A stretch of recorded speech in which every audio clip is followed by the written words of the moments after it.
చెప్తే ప్రజలు నమ్ముతారని కదమ్మా, కోర్టులు నమ్ముతాయని కాదు. ఈ రోజు 420, 493 అలాగే 506 కింద అతని మీద 700 పైచిలకు మా దగ్గర ఉన్న ఆధారాలన్నీ కూడా సబ్మిట్ చేసి వెరిఫై చేసిన తర్వాత ఫైల్ చేశారమ్మా. పెళ్లి కాలేదు అన్నది అబద్ధం. ఆ అమ్మాయిని 11 సంవత్సరాలు అతను వాడుకున్నాడు అన్నది నిజం.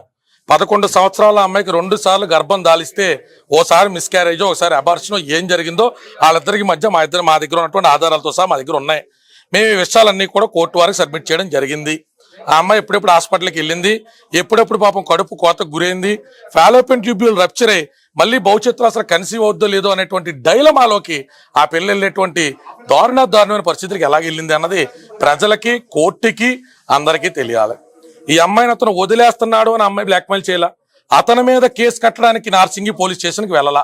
మొదట రాసి ఇచ్చిన కంప్లైంట్ లో మాల్వి మల్హోత్రా అనేటువంటి అమ్మాయి నన్ను గతంలో బెదిరించినట్టుగానే జైలుకి పంపింది, మళ్ళీ నా అంతు చూస్తానంటుంది, నాకు ఇప్పుడు రాజుతరణ సహకారం కూడా లేదు, నన్ను కాపాడిన మహాప్రభు అని నిస్సహారైన అమ్మాయి ఒక హీరోయిన్ మీద కంప్లైంట్ ఇవ్వడానికి వెళ్తే ఆ హీరోయిన్ ఎవరో, నేపథ్యం ఏంటి, చరిత్ర ఏంటని పోలీసులు తేగలాగితే రాజుతరణ డొంక కదిలింది తప్ప అతన్ని బ్లాక్మెయిల్ చేసే ఉద్దేశం ఏంటంటే కోర్టుకి ఎక్కడ ఎందుకమ్మా, ఇల్లు ఇచ్చేస్తాను అతనే చెప్పాడు. అంటే మాల్వి ఎంటర్ అవడంతోనే ఇద్దరి మధ్య క్లాషెస్ వచ్చాయా, ఈ ఇద్దరికి గ్యాప్ వచ్చింది అనుకోవాలా? అమ్మ చాలా సార్లు అబ్బాయి ఇంటికి అడపదడప రావడం మానేయడం, కోకాపేటలో తన ఇల్లు అని చెప్పుకుంటుంది 2017లో ఇద్దరు ఎంటర్ అయినప్పటి నుంచి. వాళ్ళిద్దరూ కలిసి ఉంటున్న చోట ఎదుర్కొండ రవీంద్ర గారు ఉన్నారు, చుట్టుపక్కల చాలా మంది సెలబ్రిటీస్ ఉన్నారు. ఈ అమ్మాయి గోవా పోలే నన్ను వద్దంటున్నాడు, నన్ను బాధలు పెడుతున్నాడని చెప్పి లాక్డౌన్ తర్వాత వెళ్ళిపోయి తన వృత్తి తను చేసుకుంటానంటే నెల రోజులు తిరగకుండానే సినీ ప్రముఖులు ఫోన్ చేసి ఆ అమ్మాయిని మళ్ళీ తిరిగి ఇక్కడికి రప్పించారు. అన్ని ఆధారాలు ఉన్నాయమ్మా. సినీ ప్రముఖులు ఎవరు అంటే ఇప్పుడు తనకి కావాల్సింది ఒక సపోర్ట్ అండి, మీ ద్వారా తనకు వస్తున్న సపోర్ట్ ఇండస్ట్రీ నుంచి తనకి రావట్లేదు అనేది ఓపెన్ సీక్రెట్. ఇక్కడ ఎవరు చేసినా చేయపోయినా ఆ పేర్లు ఎందుకు బయటకు చెప్పండి అన్ని చెప్తామమ్మా. కోర్టు పరిధిలో ఉన్నటువంటి అంశం ఇవాళ ఎఫ్ఐఆర్ అయింది కాబట్టి అమ్మా, ప్రతి ఒక్క ప్రముఖుడు ఎవరెవరైతే ఇంటికి వెళ్ళి ఈ పిల్లోండిని వంటలు తింటా ఏళ్లతో ఫోటోలు దిగారో అందరినీ సాక్షులుగా జత చేస్తామమ్మా. అందరూ కోర్టుకి రావాలి.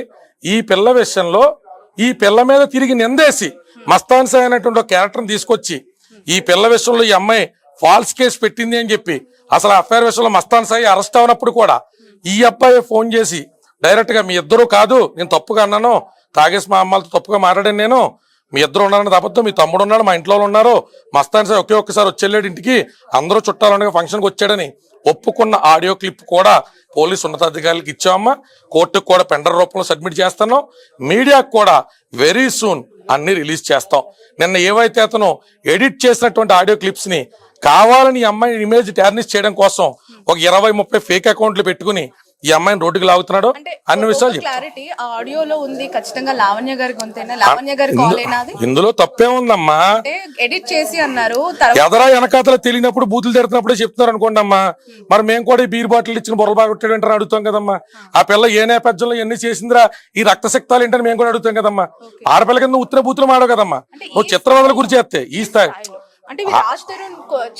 ఇప్పుడు ఈ అమ్మాయి కొట్టుకుందని అంటున్నాడమ్మా. ఇప్పుడు వాళ్ళిద్దరు బెడ్రూమ్ లో కెమెరాలు పెట్టినైతే కాపురం చేయరు కదమ్మా.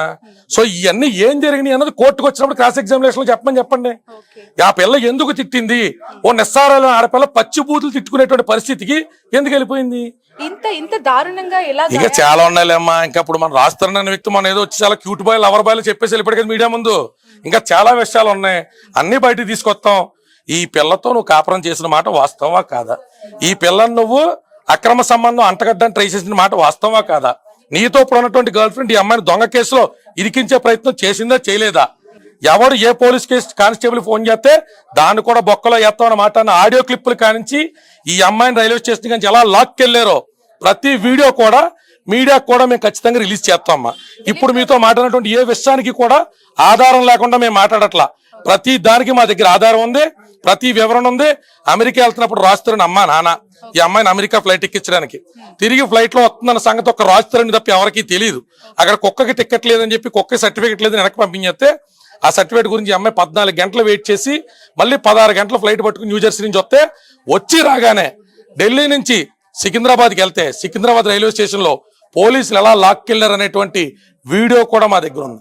నా దగ్గర ఏమున్నాయి సార్, నా బాక్స్ లో ఓపెన్ చేసి ఎక్కడ చెక్ చేశారు కదంటే డోర్ మూసుకుని కారెక్ అని చెప్పి తీసుకెళ్లి 4 గ్రాములు MDMA ఎవడు పెట్టాడో ఎవడు చేయించాడో విషమేంటో అన్ని కూడా బయటికి వస్తాయి. బట్ ఈ అమ్మాయికి డ్రగ్స్ అలవాటు ఉన్నాయని, ఈ అమ్మాయి వేరే ఒకరితో ఎఫ్ఐఆర్ పెట్టుకుందని చెప్పి ఈ అమ్మాయి క్యారెక్టర్ అసాసినేట్ చేసేంత స్థాయికి దిగజారిపోయేంత గ్యాప్ ఎందుకు వచ్చింది వీళ్ళిద్దరికీ? ఇప్పుడు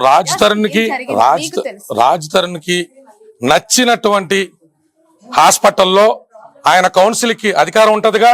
ఈ పిల్ల డ్రగ్ అడిక్ట్ కాబట్టి వ్యసన పర్రాలు కాబట్టి నేను వదిలేసానని చెప్పుకుంటాడుగా. బ్లడ్ టెస్ట్ ఎప్పుడు చేయించాడో చెప్పమానండి. బ్లడ్ టెస్ట్ కోర్టు పర్మిషన్ ఎప్పుడు చేయించాడో చెప్పమానండి. ఆ మస్తాన్ సాయం తీసుకొస్తాం, ముగ్గురిని కూర్చోబెట్టి ఒకసారి పంచాయతీ పెడదాం, ప్రెస్ క్లబ్కి రమ్మని చెప్పండి. దమ్ము ఉంటే తను చేసినటువంటి ఎలిగేషన్స్ లో చావు ఉంటే అతనికి కెపాసిటీ ఉంటే రమ్మని చెప్పండి ప్రెస్ క్లబ్ దగ్గరికి. ఎందుకు వచ్చిన మాటలన్నీ వచ్చినప్పుడు లావణ్య ఎందుకు బయటకు వచ్చి మాట్లాడి ఎందుకు మాట్లాడదమ్మా? పిల్ల కొంత అందరం నొక్కిరమ్మా. రాజ్ తరుణ్ తో ఉన్న ఇష్యూస్ ఎందుకు బయట చెప్పలేకపోయింది తను? అమ్మ తనే 40 రోజులు జైలుకి బయటకు వచ్చింది. అంటే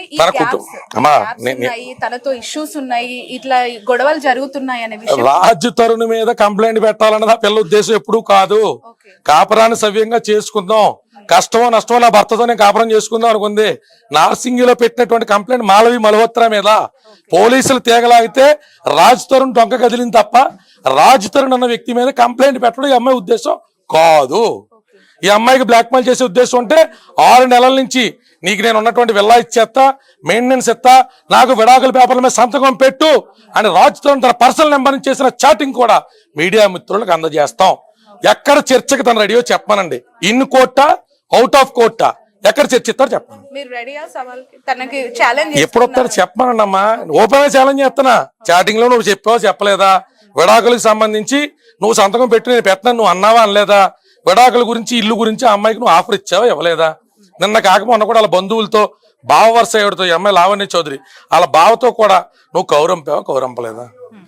దాక్కుని బిట్లు కింద కట్ చేసి యూట్యూబ్ లో పంపడం కాదు. నీ దగ్గర ఎలిగేషన్స్ ఉంటే ముఖం చాటేయకుండా మీడియా ముందుకు వచ్చి 11 ఏళ్లలో 2 సార్లు కడుపు వచ్చిందా రాలేదా? పోనీ దానికి కూడా నీ సిగ్గుమాలిన డోర్తో ఇంకేమన్నా బాధ్యుని చేస్తావా? అంటే ఇవన్నీ నిజాలు అబద్ధాలు అయిపోతాయా? ప్రెస్ ముందుకు వచ్చి అంత కాన్ఫిడెంట్ గా అసలు పెళ్లి కాలేదు, జస్ట్ అనే ఫ్రెండ్ మస్తాన్ అనే వ్యక్తితో తనకున్న జస్ట్ ఫ్రెండ్ కడుపు చేశాడా అని చెప్పి జస్ట్ ఫ్రెండ్ కడుపు చేశాడా? తల్లిదండ్రుల దగ్గర నుంచి నీ సంరక్షణలో తీసుకొచ్చేసిన తర్వాత నువ్వే తండ్రివి, నువ్వే తల్లివి, నువ్వే ప్రియుడివి, నువ్వే భర్తవు కదా. నీ అదుపాజ్ఞంలో ఉన్న ఆడపిల్లకి డ్రగ్స్ ఎలా అలవాటైనాయి? నువ్వు తాగుతుంటే కొంచెం ఆ పిల్లకి ఇచ్చావా? నీ ఫ్రెండ్స్ ఎవరైనా తాగుతుంటే ఆ పిల్లకి అలవాటు చేశారా? ఆ పిల్లకే నీ సంరక్షణలో ఉన్న పిల్లకి ఎలాగిచ్చావు? నీ సంరక్షణలో లేదు, బరి తెగించి బయట తిరుగుతున్న అమ్మాయిని తెచ్చి మళ్ళీ ఇంట్లో ఎలా పెట్టుకున్నావు? ఇంట్లో 15 కుక్కలకి ఆ పిల్లని తల్లిని ఎలా చేసావు? ఆ కుక్కలకి ఇవాళకి కూడా నువ్వు సిగ్గు లేకుండా వదిలేసి వెళ్ళిపోయావు. కానీ ఆ కుక్కలకి నీతికి నిలబడి ఈ రోజు పొద్దున కూడా పిల్ల అన్నం ఎలా పెట్టింది? నీది నోరా తాటిమట్ట? ఇప్పటికీ ఆ కుక్కలకి అన్నం పెడుతుంటే పొద్దున్న ఇంటి పక్కన వాళ్ళతో చెప్పించి అన్ని కుక్కలుంటే మాకు కుదరదు, ఆ కుక్కలు తీసుకు బయటకు వెళ్ళిపోమన్న అమ్మాయిని ఇవాళ పొద్దున కూడా వార్నింగ్ ఎలా ఇప్పించావు? నువ్వేంటో, నీ వెనకాతలో ఉన్న సినీ పెద్దలేంటో, మీకున్న రాజకీయపరమైన కాంటాక్ట్స్ ఏంటో నీ పరిధిలో నుంచే ప్రజాక్షేత్రంలో ప్రజల దగ్గర మా దగ్గర ఉన్న ఆధారాలు, హాస్పిటల్ బిల్స్ ఏం జరిగినో పెడతాం. ప్రజలు ఏమంటారు తప్పరు. కేసుని చాలా దగ్గర నుంచి చూస్తున్నారు. అమ్మాయి బిహేవియర్, రాజ్ తరుణ్ బిహేవియర్ చూస్తున్నారు కదా. What is exactly Raj Tarun and Lavanya అని చెప్తే ఏం చెప్తారు? ఇద్దరు ప్రేమించుకున్నమాట వాస్తవం అమ్మా. ఇద్దరు ఇంపల్సు, ఒక మాదిరి ఇమ్మెచ్యూరుడు. అయితే ఇద్దరు కూడా జీవితాన్ని చాలా క్యాజువల్ గా తీసుకున్నారు. ఆ పిల్లకి ఆ పిల్ల, ఈ పిల్లోడికి ఈ పిల్లోడు. పెళ్ళైన తర్వాత అత్తమాంగారాలు పిలుస్తున్నారు కదా, ఫంక్షన్ల గాట్లకి తిప్పుతున్నారు కదా. నాకు అన్ని రకాలుగా ఉన్నప్పుడు రాజ్ తరుణ్ నన్ను ఎందుకు వదిలేస్తాడు అని ఓవర్ కాన్ఫిడెన్స్ తో ఆ పిల్ల పెళ్లిని రిజిస్టర్ చేయించుకోకపోవడం తప్పు. 11 ఏళ్ళు తిరిగిన తర్వాత కొత్త వైబ్స్ అలవాటు అయినాయి కదా అని ఈ అమ్మాయిని ఇల్లు పొలవై చదిలించేసుకుందాం అని కూడా రాజ్ తరుణ్ తప్పు. ఎన్నాళ్ళు తిరుగుతావు, ఎన్నాళ్ళు అమ్మాయిలు మారుతావు? 2010లో వీళ్ళిద్దరికీ కూడా వైజాగ్ లో పరిచయం అయితే 12-13 లవర్స్ కింద ప్రేమ కొనసాగితే 14న ఈ అమ్మాయికి సంబంధించినటువంటి పుట్టినరోజు, ఆ పిల్లడికి సంబంధించిన పుట్టినరోజు నాడు వీళ్ళిద్దరూ కూడా గుళ్ళో పెళ్లి చేసుకోవడం జరిగింది. తర్వాత ఎప్పుడు కూడా ఈ అమ్మాయి గోవాకి వెళ్ళినా, ఏ ఫంక్షన్లకి వెళ్ళినా, వాళ్ళింట్లో ఫంక్షన్ లో ఉన్నా నల్ల పూసలు వేసుకుని ఆ పిల్ల ఫంక్షన్ లో కూర్చుంది. మరి నల్ల పూసల ఫ్రెండ్ కి వేసేటువంటి అద్భుతమైన కల్చర్ రాజ్ తరుణ్ ఎక్కడి నుంచి వచ్చిందో, మరి అలాంటి విషయాలన్నీ కూడా రాజ్ తరుణ్ అనేటువంటి మహానుభావుడే ప్రజలందరికీ కూడా వివరించాలమ్మా. ఎందుకంటే ఆ అమ్మాయి అబార్షన్ ఫోటోలు మీకు చూపించా, ఇదిగోండి ఆ అమ్మాయి నల్లపూసలో. ఇది రాజ్ తరుణ్ ఏ గోవా తీసుకెళ్ళినప్పుడు మరి అక్కడ హోటల్లో ప్రాబ్లం వద్దు అనుకుని పెండం వెళ్ళ ఏమన్నా నల్లపూసలు వేసాడేమో కూడా ఆ మహానుభావుడు వచ్చి మీడియాకి వివరించారు.